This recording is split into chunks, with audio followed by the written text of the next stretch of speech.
नमस्कार. स्वाभिमानी TV news चॅनलच्या बातमीपत्रात आपलं स्वागत.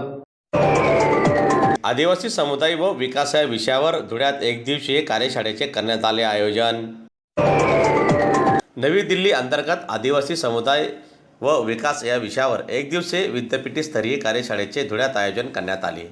या कार्यशाळेत विविध विद्यापीठातील प्राध्यापक, संशोधक व विद्यार्थ्यांनी सहभाग घेत आदिवासी विकासाच्या विविध पैलूंवर सखोल चर्चा केली.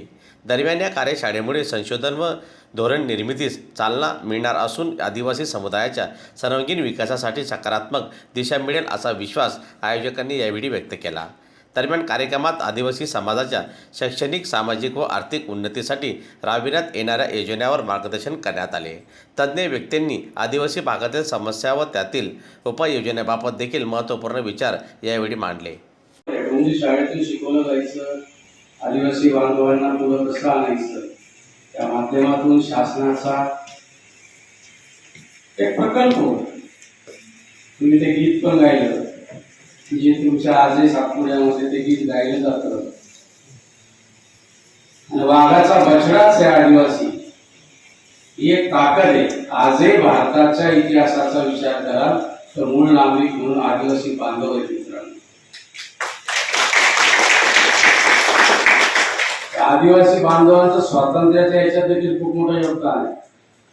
तर त्या मानाने पावडा सरांनी ज्या पद्धतीने सांगितलं की त्या समाजाला योग्य असा न्याय मिळाला नाही स्वातंत्र्याला. आता पीटीयूच्या अंतर्गत असेल, विद्यापीठाच्या अंतर्गत असेल, विविध प्रकारच्या माध्यमातून असेल, तर थोडस उल्लेख मी वेगळ्या पद्धतीने करतो. आता विद्यापीठावर मी सिनेट सदस्य म्हणून काम करतो.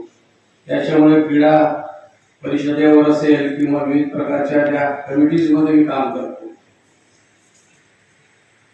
मागच्या वर्षी क्रीडा सप्ताह अंतर्गत जो जिमखाना घेतला,